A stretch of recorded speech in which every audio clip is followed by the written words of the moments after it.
Eric Matisek, President and CEO of Highwing and co-founder of Denver Startup Week. This year's Denver Startup Week has never been more important. It takes a community to rebuild a community, and this week is about showcasing and highlighting the entrepreneurs and small business leaders leading through resilience and showing us a path forward.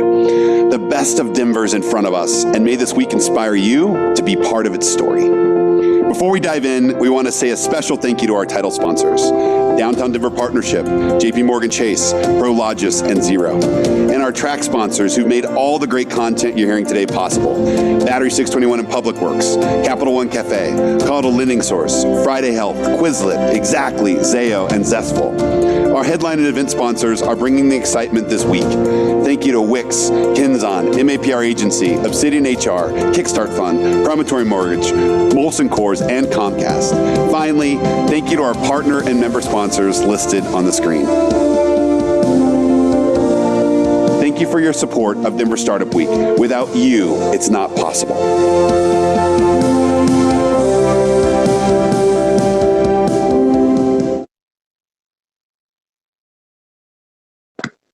Welcome everyone to Denver Startup Week. You are attending an event in the Maker Track, which focuses on all things physical products.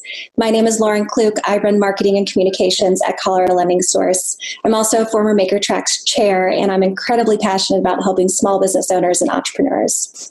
Over the last 5 years, Colorado Lending Source has been a sponsor for the Maker Track, and we just love this organization because it really aligns with our mission, which is to foster the economic growth of diverse small businesses within our communities. Celebrating our 30 years of lending, we've helped over 4,000 businesses, creating over 30,000 jobs, injecting nearly $4.9 billion into the economy. Our loans range from $5,000 up to $5.5 million for a variety of business purposes. We're also a Kiva lender, which are crowd-funded loans up to $15,000 with 0% interest rates. When the pandemic hit, our team immediately shifted focus and created emergency loan funds for underserved businesses. We also facilitated over 700 Paycheck Protection Program loans and fielded thousands of requests regarding emergency funding for small businesses. All this said, we are an organization that truly cares about our borrowers and our small business community. If you'd like to learn more about our programs or what we do, please visit us on our website or feel free to shoot me an email. Thanks so much for having me. Hopefully we can meet in person one day, and enjoy your session.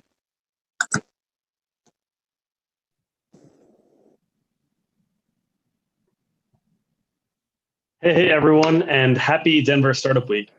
I am Michael Ostro. I'm the Maker Track chair, and I'm also an organizing member for Denver Startup Week. First off, this is the very first virtual Denver Startup Week, which is absolutely incredible. Our team is doing a ton behind the scenes.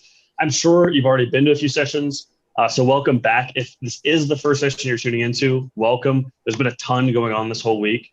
If there's one thing that 2020 has taught us, it is coming together as a community. I don't know about you personally, but I've learned a lot during 2020 and during the quarantine. A lot of it had to do with isolation. So in order to get out of that and just really, really connect, it's so important for Denver Startup Week. And one of the biggest things that we strive for is creating a safe space to learn, grow, and connect, regardless of gender identity, gender expression, race, ability, sexual orientation, or any combination of those identities. Make sure as well to check out other Maker Track sessions. You can look for the wrench icon when you're searching through the calendar. As well, there's tons of other sessions that I'm sure you're looking at, and feel free to read the descriptions on those sessions to see if it's something that you're interested in attending. Use the chat in all the sessions. Like we said, this is really about community. Of course, you're coming here to learn as well, but also to connect with others. So use the chat. You can chat with each other about the topics that are being talked, as well as use the chat for questions. In this session specifically, feel free to ping questions the whole time. We have incredible speakers and incredible panelists that we'll be able to learn more from. So again, thanks for tuning in, and let's get started with our session. So today we have two incredible panelists. We have Ellen with Helliemae's Caramels. Very excited to this, right? I was talking to her a second ago, and it started with salt caramels, and now she makes all kinds of different caramels. So Helliemae's Caramels. And we also have Zach. Zach has Rebel Bread, and both of them have unique ways that they're food makers. So we'll get started in the session. I should also say that last week we did a practice session, and literally Ellen and Zach were just saying so much incredible stuff, like giving away secrets, like talking about these incredible nuggets of information. And I had to keep stopping them. I was like, wait, hold on. Wait till next week. So let's get started. Ellen, if you want to start, give a little bit of background on us. So feel free to take a few minutes and just let us understand who you really are and why you started. Sure. Thanks, Michael. I'm really glad to be here. Hi, everybody. I'm Ellen Daehnick. I own Helliemae's Caramels. We're based in Wheat Ridge. We've been in business 9 years, and we make caramels and caramel sauces primarily for the gift market. Helliemae's is a hobby that got out of control and became a business. My background's actually not in food. It's in technology and consulting. And one of the things that I've found, the longer Helliemae's has been around, I hear from new food makers who want to come ask me questions, which I'm always happy to answer, because if I can save anybody any time or any pain, I'm totally willing to do that. And one thing that comes up over and over again is, how should I price my products and what are my real costs? And so when Michael and Zach and I were talking about this session today, we thought we could address that kind of top level and then answer questions. And it's nice because you have two different perspectives here. I come from the manufacturing side. I mean, Helliemae's is an artisan product, but our heart, we're a food manufacturer. And Zach is coming from a food service side. He's an artisan bakery, but he's definitely food service. So you'll get to see both of our perspectives. Thanks for having me here. Awesome, Ellen. And thanks for describing that as well, the breakdown that we'll go through. That's amazing. I'm looking forward to hearing from both of you. Zach, you want to do a little intro? My name's Zach Martinucci. I grew up in San Francisco in a family that loved to cook and eat, but none of us were professionals or anything. I went to UCLA and studied culinary anthropology, which was like food culture or culture through food. Loved reading and writing and talking about food. And around that time, my dad's cousin had opened a bakery near where we grew up, as I was also wanting to cook about everything I was learning, so to speak. So he was the first person to show me how to bake bread in a cast iron, like the tartine style. If you've baked in quarantine, it was that same style of bread. And I loved it. Went back to LA and was baking a bunch of bread and selling it to neighbors and baking flavored loaves based off my friends' personalities. So it was recommended I go to baking school.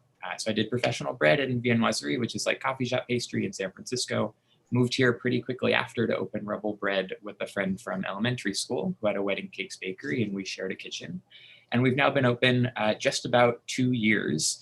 And the goal behind the project, also kind of a hobby that I wanted to pursue as a profession, is a passion for bringing artisanal bread and pastry day to day to Denver, and also sharing some of the culture and stories and education behind it. So mostly we are a wholesale bakery that supplies coffee shops in the area. We also sell to farmers markets and do a bread subscription service for people to pick up or for local delivery in Denver. And then we offer a series of classes for home bakers as well. So thank you for having me as well. My background is also, it is kind of a mix of these things, but I've very much been learning the business side as I'm going. And so we'll give you that hobbyist as well as food service approach to everything that we'll be talking about today. Awesome. Thanks, Zach. So I think this will go a lot like the last session that we were doing when we were practicing. So feel free to chat with each other during it. I'll take a step back. But let me start it off with a very simple question. Obviously, a lot of this we want to talk about pricing. So Zach, we'll start with you. Can you just explain, like, when you started, some of the ideas you had behind pricing and kind of how that molded over time? Yeah, my initial thought was always just to kind of see what other bakeries were pricing their products at.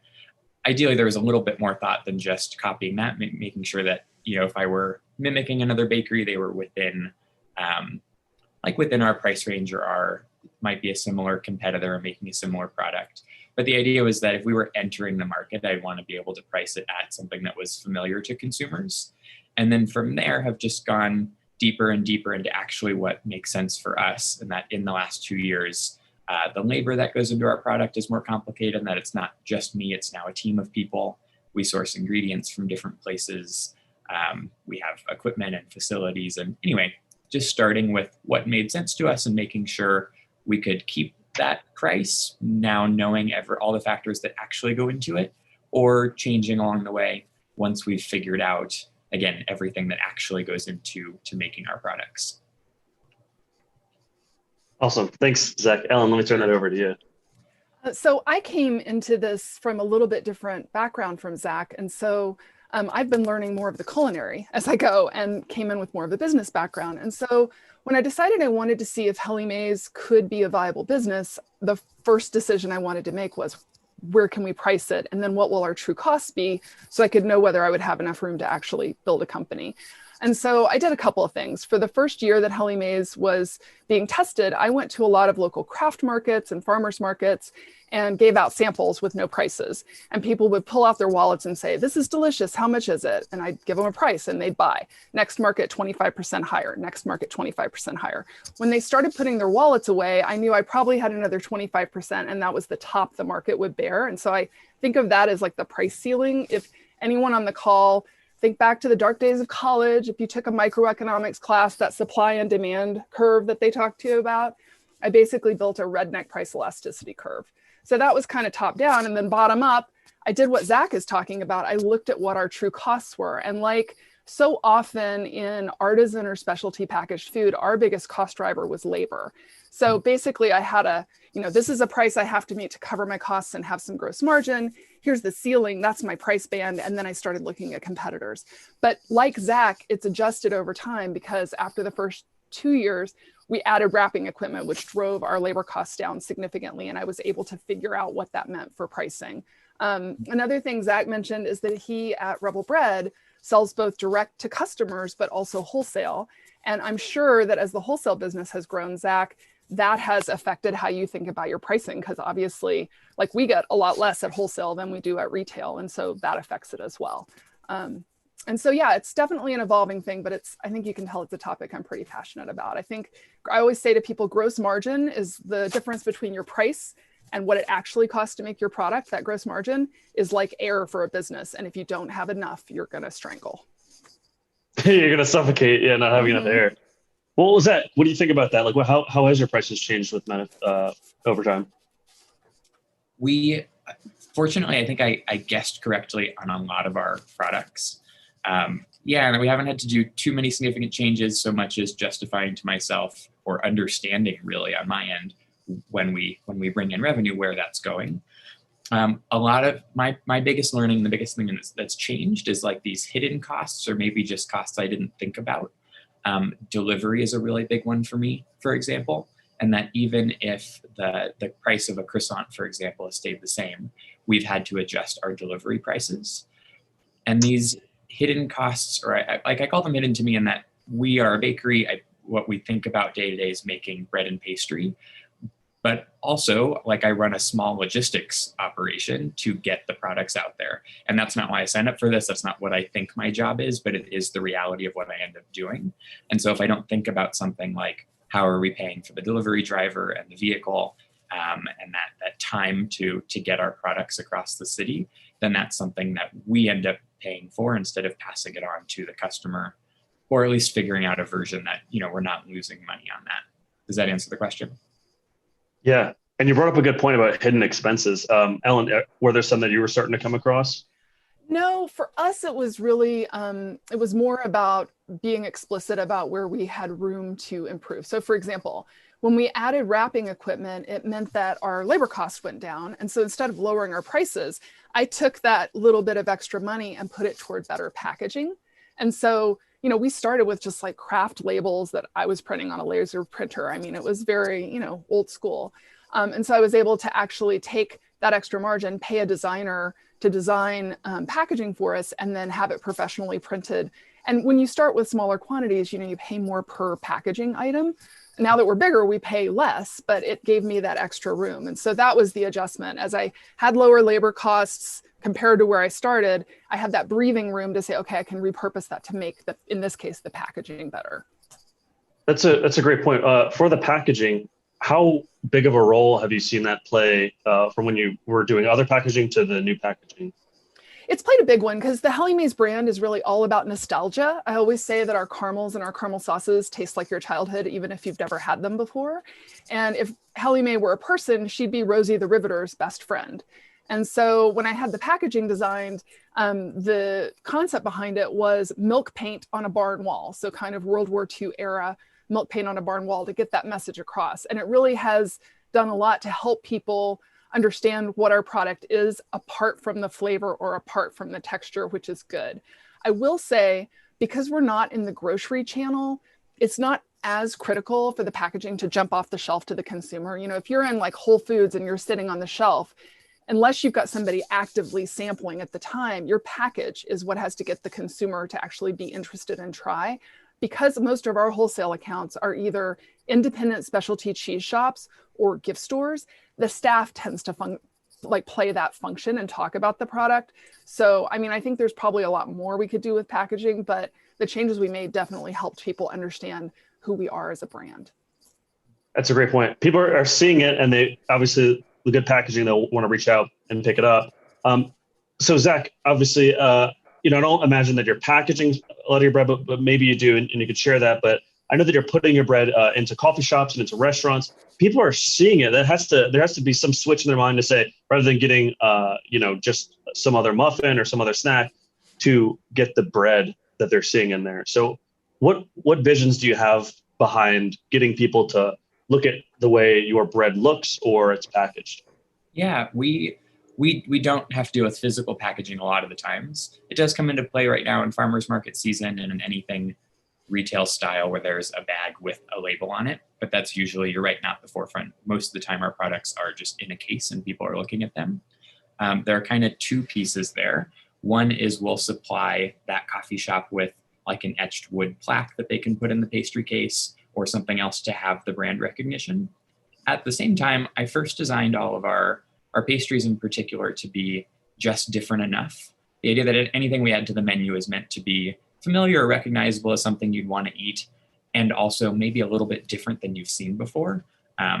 I want to challenge the relationship people have with their bread as like a bigger vision of what we're doing, but at the same time, it helps things stand out on the shelf.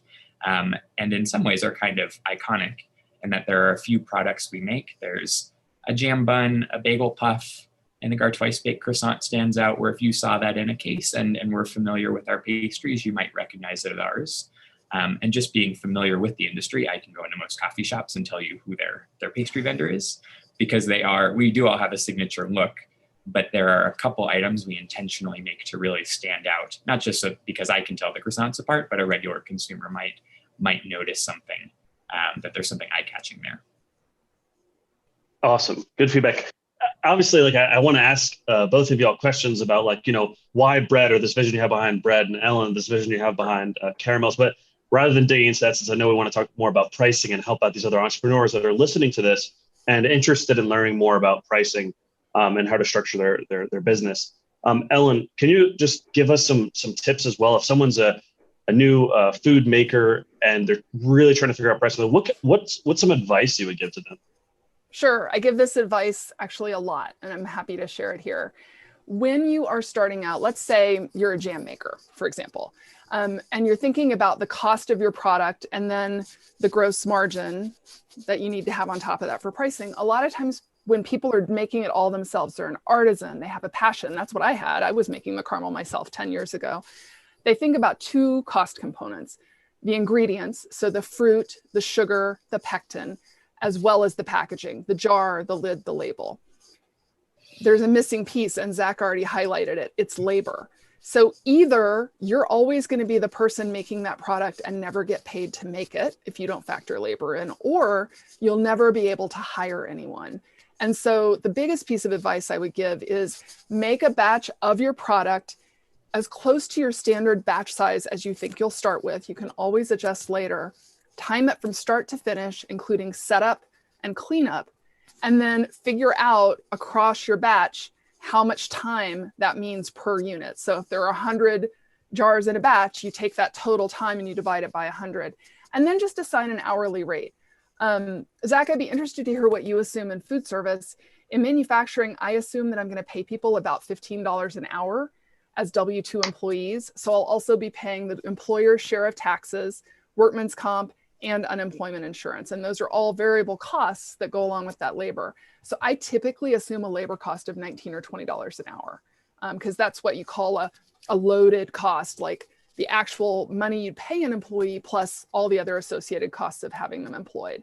And so if you figure that out from the beginning, you will have a lot more breathing room later on, especially if, let's say, you had always been direct to consumers at a farmer's market and something like COVID happens and you can't do that anymore. And now you have to go wholesale and make a pivot.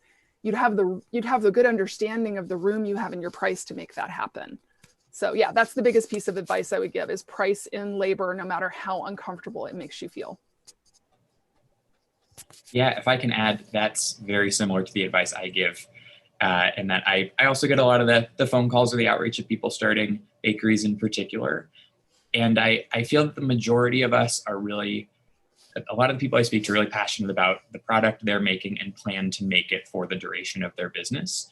And my advice is just to encourage you to consider a version where you personally are not making the product the entire time, either because it's going to grow or you're inevitably going to have to hire people and that's not going to be your sole job anymore. Or like you might want a vacation or a day off or find out that's not how you personally want to spend all of your time in the business.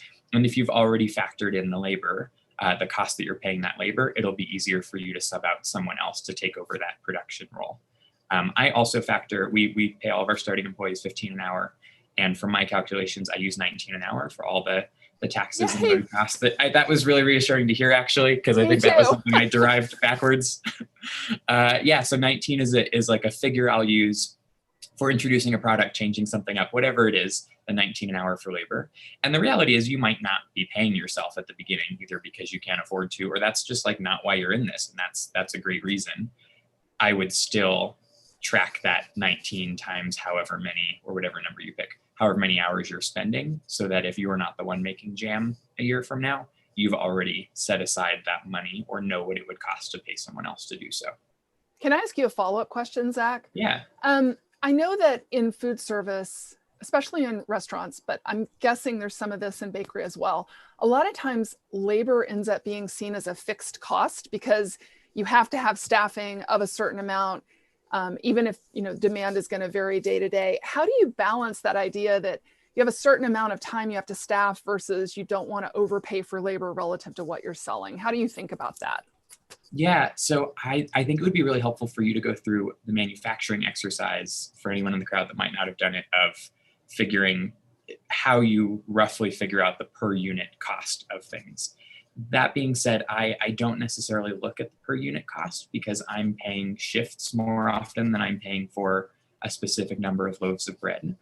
We have different bottlenecks or different factors in production, as in it takes, I'm going to speak for sourdough. That's our like common and flagship product, if you will. We make it every day, and it takes a baker 6 hours or so to make sourdough from start to finish. I guess 8 to 10 if it's being fully baked. And that being said, 3 to 4 hours of that is downtime. So we're never going to show up and just make sourdough. And in that same 6 hours, we can make 20 loaves or 40 loaves or up to 80 loaves really cost the same amount, or at least takes the same amount of time in a shift. And then past 80 is where it starts to cost more. So in some ways, I kind of look at like 0 to 80 loaves as all costing the same.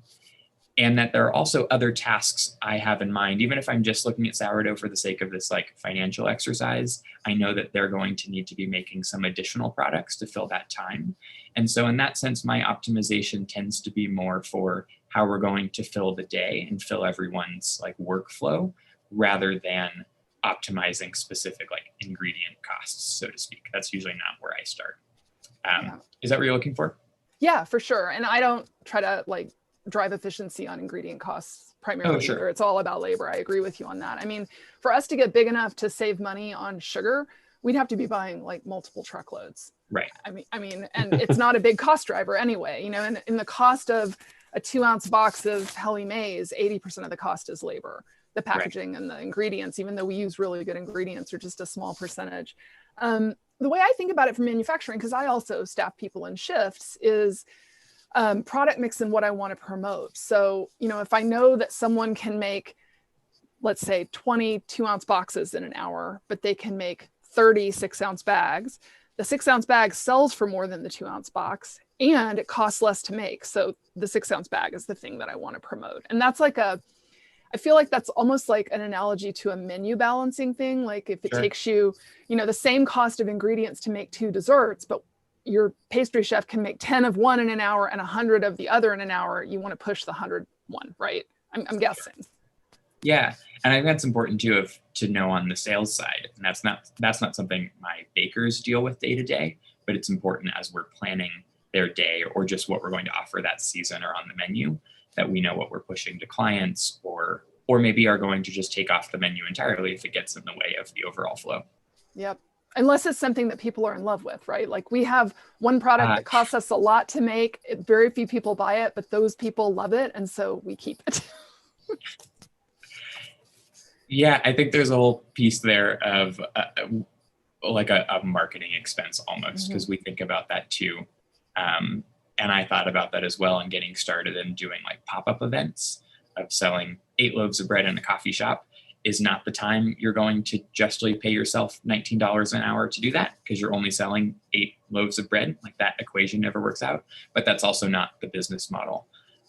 So there are some things, whether it's an exercise we do or like those products we make, that are maybe a little bit more expensive to make than they should be, but get brand recognition out there. People just love them, or we'll keep a client buying from us because they really want that one product and also buy the rest of the catalog. Then that is usually how I'll justify it. It almost gets to a point where you're thinking about, I think, like a blended margin. In specialty food, the holy grail for a lot of small artisan food manufacturers is, they want to be in Whole Foods. And you'll hear anecdotally that in the specialty department, they're looking for a blended margin on shelf of 42 points. And what that means is, on some products, they might be willing to accept a little less margin, but on others, they're going to have to make more to make up for it. And I think about that too. Just Helliemae, obviously we're a lot smaller than Whole Foods, but I do think about that. Awesome. Yeah, good stuff. So I'm seeing some questions coming on the side, and feel free to keep asking questions, because obviously this is relevant to for y'all that are listening and people that are live on here to have help with things that are in your maker business. So one of the questions that I'm seeing, and for both of y'all, what are some maybe anecdotes you had around profit and loss while you were expanding, like during the time of expansion? Either one of y'all. I'll go first. So Yeah, when I first started, I was doing a lot of like craft markets and things like that. And then we got to the point where we sponsored them. And originally that was driving revenue. It was like some of the most significant revenue coming in the door, because there was no revenue coming in the door. But at its heart, it was like what Zach was talking about with pop-ups. Those farmers markets, craft fairs were really marketing activities that basically paid their own way. Because once, you factored in the time, like for example, if I'm going to staff them back in the day when I was carrying my tent around Denver, if I was going to staff a market for 10 hours and I only sold $200 worth of product, that didn't make any sense. But it was driving awareness and sampling and getting our product out in front of people so they could experience it. And so really it was a marketing activity that paid its own way. When you fast forward 5 or 6 years, and we started being like one of the flagship sponsors of the Denver Flea, we did a Denver Flea at Holiday where I had to have 7 people working for multiple weekends. The expenses associated with that are significant. And it means that the gross margin is nothing to get excited about. But that doesn't matter because it's a marketing activity. It's not really a sales activity. And that's kind of how I've thought about it as we've grown over time. Zach, what do you think? Yeah, so this isn't something, when I heard the question, I'm not sure I'm qualified to speak on this. I don't think a lot about it because we're just about 2 years in and are not technically profitable. If we are, it's like month to month. It's also not really what I'm focused on, as long as we can keep going and are growing. That being said, kind of the things I've thought about during growth are establishing stable revenue streams, or a variety of them. For us, it's wholesale in particular, which, despite it taking a turn during COVID, in general is like the piece of our business that will pay the bills or that we can rely on, even if it's not covering 100% of costs. We always have this general revenue so that we can focus on growing other things. There are also some projects that over time saw the value of the marketing expense. I definitely started a lot of things, a lot of in-person events for us that I thought were going to be the big money-making events or how we'd spend our time. We hosted a lot of interactive dinners, which were like cooking class meets dinner party, and were a lot of fun, were my passion, and so I was happy to do them. And they just weren't really bringing in much money, except that I would find out that anytime I offered one to the public, and people paid for tickets still, but it wasn't very much, we would inevitably book 3 private events after that for private clients, and those would be the ones that actually paid for it. So it took a year of like feeling like I was failing through these dinners that like no one wanted to come to, or not in the numbers I had maybe hoped for, to find out that maybe the point of that dinner is actually to market it to people that will want to do their own version. I know I've strayed from the question a little bit there, but we're just honestly kind of approaching that second piece where I'm seeing that things that maybe didn't work out profitably at the beginning actually paved the way for something else. And now I'm getting to analyze, next year can speak on how those things have actually come to be profitable. And I can talk about the flip side of that, which is an abject failure, something I thought would be profitable and was not. I did retail for about 1.5 years on Saturdays. I wanted a heart home for the Helliemae's brand, but Carmel is pretty thin to build a retail presence on. So because Helliemae is kind of yeehaw as a personality, and I'm from Texas and I miss Texas food, I did Houston style po' boys, we did kolaches. I'm here to tell you, it nearly killed me. I thought it would be a marketing activity that would drive people to Helliemae's, but it was talking to a totally different part of the market, homesick Texans who wanted Texan food and kind of some adjacencies there. And after 1.5 years, I shut it down, and it was a failure I learned a lot from. And as a fun connection then, I thought the same thing. And we coincidentally met because I bought Ellen's espresso machine, just like randomly off Craigslist after she had closed retail. And then I ended up having to close retail for a similar reason. Did you close your retail? We moved entirely. I didn't realize that. And are more wholesale and just bigger volume focused. We're about to move back into retail, but with a different strategy, because it's hard to do everything that Ellen was talking of, making the coffee, having the pastries, having this home for your brand when you're the only one running it. There is a cautionary tale in that. Yeah, and especially because I started with Saturdays only, I couldn't keep it staffed. So I was the person there at 4 o'clock every Saturday morning. It was just bananas. This is actually, if I want to tie this back to the topic, a place where costs factor in. So the building we're in Wheat Ridge, we bought in 2014. We renovated and built out the production kitchen then. And then a few years later, we built out the retail space. And when I say we built it out, I mean, my husband and I did most of the work. He got licensed as a GC, except for the electrical and plumbing. If you can see it, we did it. That did a couple of things. It meant that obviously our cost to build out was lower and we got exactly what we wanted. It was also a lot harder and took a lot longer. But it meant I wasn't paying a rent cost as a variable cost, as a number I had to meet every month for the retail space. Like, I'm paying a mortgage on the building, whether I am operating retail or not. And anybody who has leased commercial space in Denver pre-COVID can tell you that can be a very significant monthly number you have to meet. And in my case, the reason I had like the freedom or the room to test that Saturday only retail and not have to go out, 7 days a week from the beginning, is I didn't have a new rent expense that I was having to accommodate. Awesome. I have a lot more questions on this as well, and I'm going to ping in some questions that people are asking during this as well. So feel free to bring it back to the topic at any point. Just want to make sure that this is helping them as well. One of the questions that we got, and I think it's relevant to figuring out some of the pricing for you, Zach, is like how you got into coffee shops originally. I know I've known you for a very long time. So I remember that you were just like kind of walking into coffee shops and asking them. Can you talk about how you got into coffee shops, but then also you were trying to figure out the pricing of the bread that you were going to sell in there? And can you explain that to us? Yeah. We had met right around that time. I was in we were in an entrepreneurship class. And one of the pieces of homework I did for myself was to schedule pop-up events in coffee shops. At the time, I was exploring an idea of selling retail bread in coffee shops, not necessarily wholesaling pastries to the shops themselves, but just having a place where people could go to pick up our bread.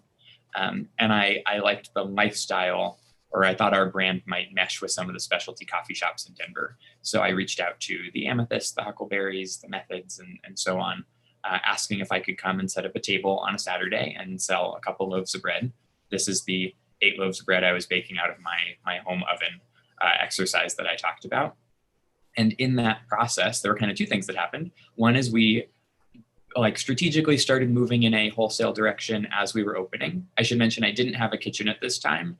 And by the time I didn't have one lined up when I started this exercise. This was just getting out there to see what people thought of the product and to start making these connections. We happened to find a kitchen 2 months later. And so very quickly the conversation changed from not just what should we be doing, but how will we actually do it in this space? Part of finding out we had a kitchen was getting involved with wholesale. So we returned to all these same coffee shops that had hosted 1 or 2 pop-ups for us and said, hey, we're going to start doing this every day. Would you be interested in buying pastries from us for you to resell?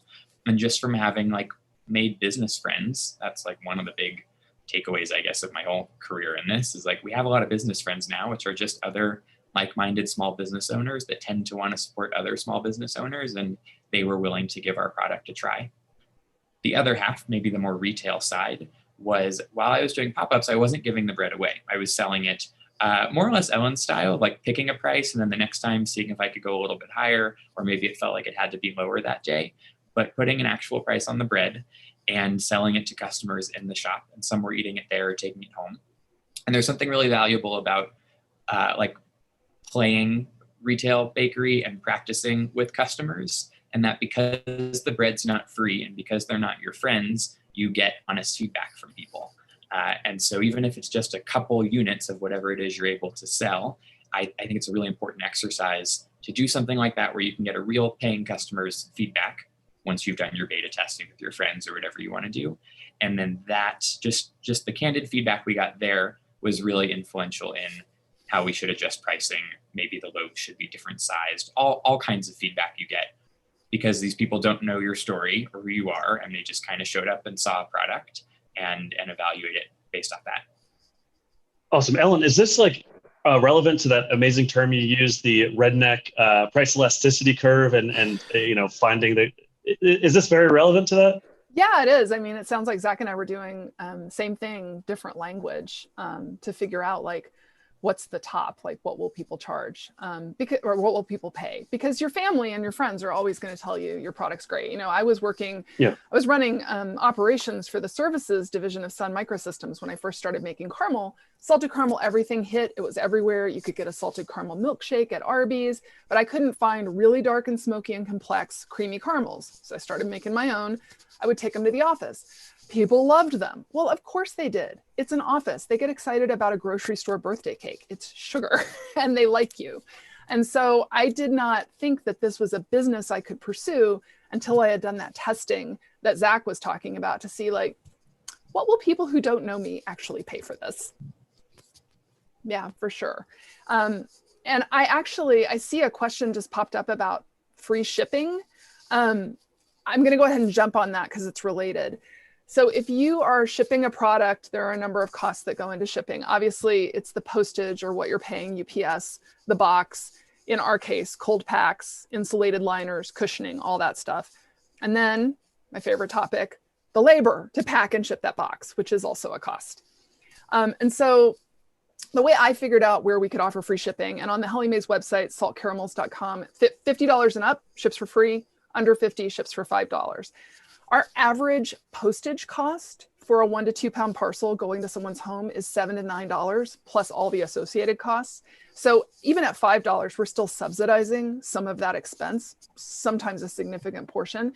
But I basically just sat down with my favorite toy, Excel, and figured out where do we have the room to actually not lose money on shipping this stuff. Because if I gave free shipping on a $10 box of caramels, we would lose money the minute it went out the door. It cost me something to make the caramels, plus it cost more than $10 to ship it. We're losing money.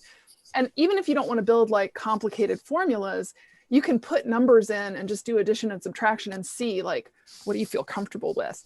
This goes back to what Zach was talking about with, he was calling them hidden costs, these unanticipated costs of fulfillment. In the bakery's case, it's about delivery. We do some delivery, but not a ton. For us, it's really about shipping. And, how did I figure out what was I willing to accept? And the magic is because I had set my prices at the high end of the market, I had that room in my margin to compress it a little bit by absorbing some or all of the shipping costs to retail customers. Whoever asked that question, if you want to follow up, they're going to provide our contact information. I'm happy to help you with your individual question. Awesome, Ellen. You also talked about how much you love labor costs and how much you love Excel. Why do you love those so much? Well, labor cost I don't love. Nobody loves labor cost if they own a small business. I don't love them, but I think they're really important. The reason I love Excel is because it enables me to make better decisions. So if you think about your software that you use for accounting, in our case, we use QuickBooks.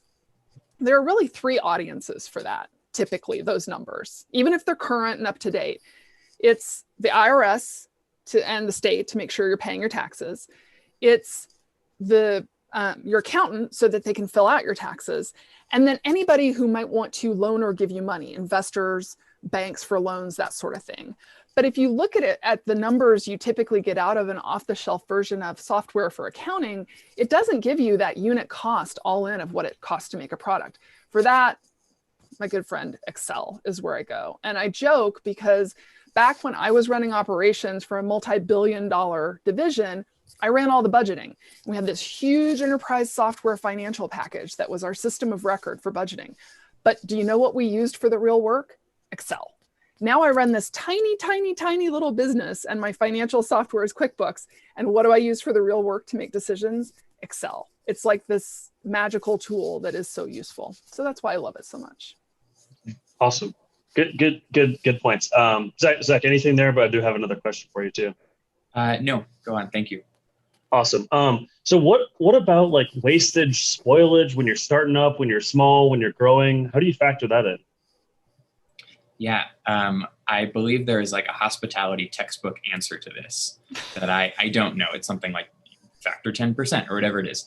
But to give you an idea, we sell a fresh product that is baked the day it is sold and has to be sold that day. I am envious of like candle makers and soap makers all the time. Amen. That produce once a week and have it. And honestly, I think of Ellen's products maybe a little bit more like that. And I know that the reality is we all have a different challenge as to what makes the product hard to sell. For us, it's that it's fresh. And so knowing that I have to move the product, and we've talked about all the costs that go into it.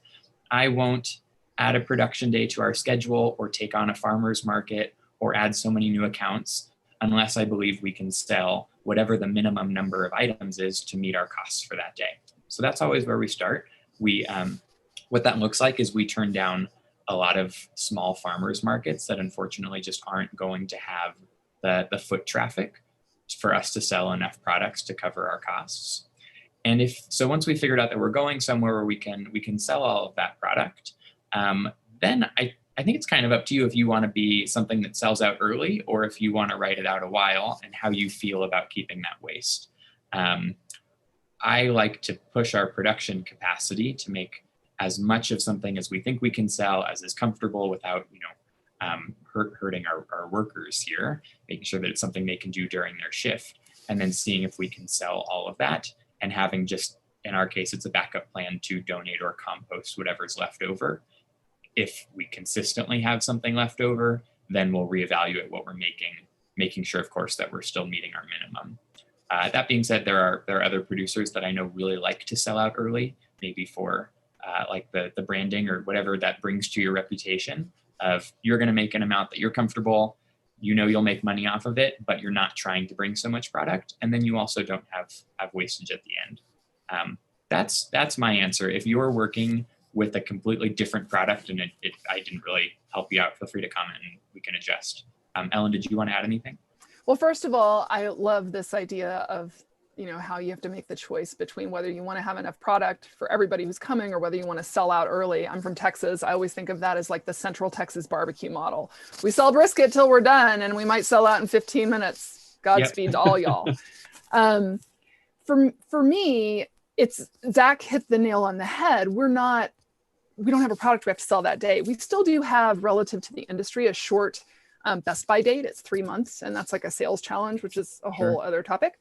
But one way that we manage waste is, so we have an operational challenge, which is 80% of our business occurs in the last 2 months of the year. We're very holiday focused, which means because we have that 3-month shelf date, 80% of our production occurs in the last 3 or 4 months of the year. So I have underutilized facilities and labor most of the year, and then it's crazy for 4 months of the year. And the last thing I want to do during our non-busy period is have stuff that goes to waste. And so one thing that sounds really simple, but it's very useful and it makes a big impact, is we store all of our caramel, almost all of it during non-holiday periods, unpackaged, so that we have like one queue and many servers. So we have like, a bucket of wrapped sea salt caramel, and we can put that in a 2 ounce, a 6 ounce, a 16 ounce, a 10 ounce package on demand, real time. Even though we do keep some inventory on the shelf, it's more of a just-in-time approach, where during the holiday period, we have so much demand that we're just packaging product like crazy according to the forecast. And then anything that's left over typically gets sold in January. We do one big sale a year. It's our annual sale in January, which is our slowest month of the year because everybody's on a diet and everybody's broke. So it works out well to, move that excess product out during the January sale. Awesome. Great feedback from both of you on that question. So both of you have these higher end products, or people that see it as a higher price point. How do you convey the value behind it? And Zach, we could start with you. Yeah, as a culinary anthropologist, I spend a lot of time thinking about identity and value and tradition in food. So for me, this is beyond just the dollar amount we put on the product. And then I think for our higher end products, it's important that our customers know, whether this is explaining to the coffee shop that's selling our product, or it's on your packaging, your website, your Instagram, what it is that brings value to your product. And it shouldn't be everything. There's a whole list of things that make food valuable, whether it's a family recipe, or it comes from a certain tradition, or it's a new innovative technique, or it's that you use this kind of ingredient, or you source it from here. And so there are a lot of ways you can bring value to your product. And that being said, I'd advise you pick just a few that really stand out, that speak really well to your product, and you can constantly communicate those things. So for us, for example, it is it's an artisan made product. It's naturally leavened, made with real people's hands, long fermented, all those things that ideally convey value, right? There's time going into that, although the everyday consumer isn't thinking about labor costs maybe like we are as we go to make the products. So it's important that we communicate that our products have character, that they're made in this artisanal way, that they're made by real humans who are members of our community that make their living by making this bread every day, and that everything is delicious, which is a part of it. In our industry and in the world today, you know that there's a trend of everyone wanting to see things like locally sourced and organic and whatever that is, which, if that's your choice, like if you have an organic local ingredient, people understand that costs a little bit more. That's something you should definitely promote. Our flour happens to be grown and milled regionally, but that's never my main talking point, because I care about the process and the character that comes through our products first. And if people are curious, I'm happy to talk about, where the ingredients come from. But I know a lot of other bakeries have made the choice to really put that at the forefront, and that's where their value comes from. I'll leave that there. Awesome. Ellen, any other thoughts towards that, or how you, if you have a higher priced product, how you're conveying value or trying to convey value? I know we talked about packaging a product before.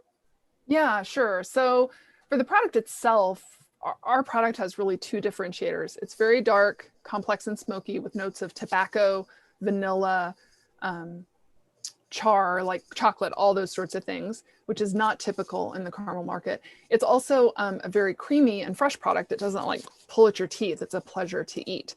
And so those are the two differentiators that we talk about, whether it's in print or in an interview or in a panel discussion or on our packaging or on our website, all of that sort of thing.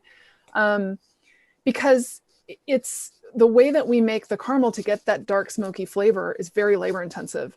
If people are interested and want the next level down, I'll share with them that sugar caramelizes across a wide degree of a wide variance of temperatures, and that depends on impurities in the product, whether it's beet or cane sugar, barometric pressure, humidity, temperature, a whole bunch of things. But what that means is you have to have somebody really skilled. You can't just say, cook it to 240 and then add the cream. That doesn't work. You won't get the same product every time. And so there's a science behind how you make a true caramel, which most caramels on the product are not a true caramel. They mimic that flavor with some combination of brown sugar, sweetened condensed milk, kind of tastes like caramel. It's very easy to make, but it's not a true caramel. So we can talk to people about that. That would be a challenge, though, to get across in, like I was talking about earlier, a grocery setting without a pretty significant change to our packaging, where a lot of that information that people get when they come to us through a specialty store or through our website, if they wouldn't get it in the grocery setting, we'd have to figure out a way to articulate that.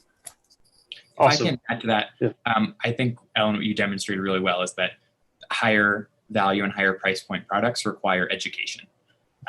To some extent for your clients, for wherever it is you're selling it. I entered this because I love the education side of it and wanted to be talking about explaining how artisan bread works to people every day. And if you're hearing this and this is news and you're entering, the market with a higher value product, then I just want to put out that is a part of your daily challenge, is constantly making sure people understand, or helping them gradually understand, why it is they might consider paying more for your product over the commodity version. Yeah, Excellent. There's that old adage, it's repeated a lot, but it's true. You can compete on product, service, or price. You have to pick one. And if you've chosen to make an artisan food product, you've probably chosen to compete on product, which is what Zach and I are doing. And in order to do that, you can't compete on price at all. And your service is not going to be your differentiator. You want to provide good service, but to be able to articulate the value of that product, I think Zach put it really well. You have to be able to educate people about what it is and why it is the way it is. Awesome feedback on that question. So from everyone that's listening right now, feel free to ask some questions. We have a little bit more time left. So if there is any questions on your mind, ping them in here. I will be sure to ask them. But Ellen, I do want to direct a question towards you. As you're growing, what are some of the biggest opportunities you have for cost savings? So for us, as an artisan food manufacturer, our biggest opportunity for cost savings is always around labor. It's never about ingredients. There is some cost saving in packaging. Like, when I first started, I might have been paying 23 cents for a label. Now I'm paying more like 5 because I was buying 1,000 labels and now I'm buying 100,000 labels. Okay. But on a product that cost me whatever, $2.50 to make, that's a very small difference. The majority of it is labor. And so, like I said earlier, early on when I added a wrapping line and we were no longer cutting and wrapping the caramels by hand, that made a big difference in our labor cost and allowed me to do some things with packaging. As I look at like our next horizon of growth, one of the things that I'm considering doing is going to a different packaging format that would extend our shelf life and also be machine loadable. So investing in some equipment, because if you've seen pictures of our little clear boxes of caramels with the colorful label, they're 2 ounces, they retail for $10. Once that caramel is cooked, poured, cooled, rolled, cut twice, refrigerated, broken apart, and wrapped, once all that happens, it takes 8 human touches to make that little box. It's crazy because you have to put the box up, you have to put the sticker, all that stuff. So I'm looking at adding machinery. It's not that I want to cut jobs. It's just if something could be done by a machine and still provide a really good experience for people and maybe even boost our shelf life, I can have people do higher skilled things that machines can't do and cut our labor cost. And that'll be our biggest opportunity to reduce our labor cost, which just gives fuel for growth. Because as Zach and I can both tell you, growth is expensive. My dog just walked in. That's that noise you may have just heard. Awesome. Okay, really good feedback on that. There's another question on, and did I cut out? Can you guys still hear me? We can hear you. You're not moving. You're going like this. Excellent. I'll stay frozen. Okay. So do you have any suggestions on tools for financial feasibility analysis? I'll jump in. Yeah, go ahead. My other husband, Excel. It's amazing. It's easy to use. If you don't have Excel, you can use Google Sheets, but seriously, There's templates and stuff you can try, but you can just start on your own. It's really addition, subtraction, multiplication, and division. I feel like a lot of times people think they have to build some big financial model that's very complicated. It all just comes back to arithmetic. The thing that is more important is putting a stake in the ground. So one of the things, for example, we've done at Helliemae from the beginning is forecasting what I thought would happen, doing the thing, and then this is the thing everybody forgets to do, comparing what actually happened to what I thought would happen. And so over time, I was able to narrow that gap. And I started off really small. Like I would say, okay, we're going to do the Stapleton Farmers Market. I think we're going to sell this many of each of these packaging configurations, do the market, and then compare what we sold to what I thought we would sell and gradually narrow that gap over time to get better at forecasting. It can feel really uncomfortable in the beginning when you're starting from zero because you're brand new. Just take a guess. You're not going to be tested.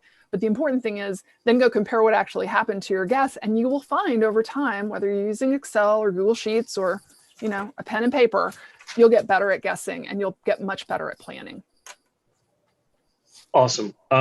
So thanks for the answer. I just want to read this really quick by Katie that put in there. She's like, "This is by far the best session of Denver Startup Week." That's huge. Yeah, I'm saying a lot. Yes. So we got another question, and after you answer this question, feel free to give any last pointers and tips because we're coming to the end of our time, and whoever feels like they can jump on this. But like, how do you increase and decrease prices without turning the customers off or devaluing the products? Ooh. I don't think there's one answer. I think it comes back to the education piece. Hopefully you have engaged customers that you can explain things to. My advice would be that definitely change things as you need and try not to change things too frequently. And there's not a hard and fast rule for how frequently is too frequently, other than you just want to avoid whiplash for your customers or getting them to think one thing and then they show up to your store, they go back to your website and it's changed again. Even if you've announced it, people are going to miss the email or they're going to just sign off because it's too difficult to keep up with the updates. The reason you're changing your price is totally up to you. It's different in every situation. So feel free to do that. But just be cautious about or group them together as little impact, I guess, as you can make in each adjustment. I think that's very good advice. The only thing I would add is, and Zach, I think you probably would agree, it's a lot easier to start with higher prices and lower them than it is to start with lower prices and raise them, which is why it's important to factor in labor cost from the beginning. I think if you think your prices are high, they're not as high as you think they are. Good point. Awesome. Any last pointers or tips from either of y'all to leave the audience? Ooh. Sorry, did you ask for tips from us? Yeah. I feel like everything from here is case by case. Thank you for listening to us talk. I know Michael put our emails in the chat there, and so I just wanted to extend an invitation if anything resonated, if you want to talk about pop-ups or value or anything that stood out. I'm happy to answer an email or see about a Zoom call as well. I would love to hear what ideas you have and specific situations you're in that we couldn't get to today. Yep, and I'll say the same thing. I'm always happy to help folks with this sort of thing. I actually have a little one-page cheat sheet that I share with people. So if you contact us through the information, I don't know which email address is up because I don't see it. You can use ellen@saltcaramels.com. That's the one that goes directly to me at Helliemae. I also have a little side project teaching people in the food industry about economics. It's called Makernomics. And so you can email me at makernomics@gmail.com, and I'm happy to help. Awesome. I want that cheat sheet. I'll send it to you. Yeah. You got it. There you go. So when this session ends, the email addresses go away, but I'll read them out loud right now because I know some people are also watching live on YouTube. Ellen's email address is Ellen, ELLEN, @saltcaramels.com. Zach's email address is Zach, ZACH, @rebelbread.com. And you can email both of them. I think right before the session, they both said that if you do email them, they'll give you a 3-month supply, no cost, all of their food, absolutely free. Is that right, guys? It did, but I also said it would take 3 days to get back to you. I'm just kidding. But yeah, I don't want to put you on the spot or anything. Would y'all do anything if anyone reached out and wanted to try one of your products or anything like discount coupon? Do y'all do anything like that? I know I'm putting you on the spot though. You mean like a discount code for the Denver Startup Week people? If someone that watched the session. Yeah, I don't have anything set up for that. And in fact, we're in the process of moving to a new website to be ready for Q4. Maybe next time. I mean, I'd be up for that. If you're one of the people that spent an hour of your time with us, I'd be happy to do something for you to do a solid. But really, I think probably the best way I can help you is if you're an artisan food maker answering your questions about pricing. Yeah, it's going to be the same here. We don't have one straightforward way to order from us right now. So come say hi at a farmer's market. You can order for Bread Club online, and definitely let us know, if you were in the panel. And we're usually happy to offer something, but there's no official promotion we're running because of it. Awesome. So everyone that listened, feel free to reach out to them. They're there to help. They really want to help you on a personal level as well. If you have any time as well to try their products, feel free to try their products. I have tried Zach's bread. I have not tried Ellen's caramels, but I want to try her caramels as well. Get over to the Perfect Pedal at 32nd and Lowell. That's the closest place to where you are now, and they have the full line. They'll hook you up. Awesome. Thanks, Ellen, and thanks for saying that as well. Thank you so much to our panelists for joining us, and thank you to everyone who attended and left us incredible feedback. We even have one from Mark here that's like, this is exactly what I needed to hear. So thanks, Ellen and Zach, for today, and thanks, everyone. Thank you all. Bye. Enjoy Startup Week.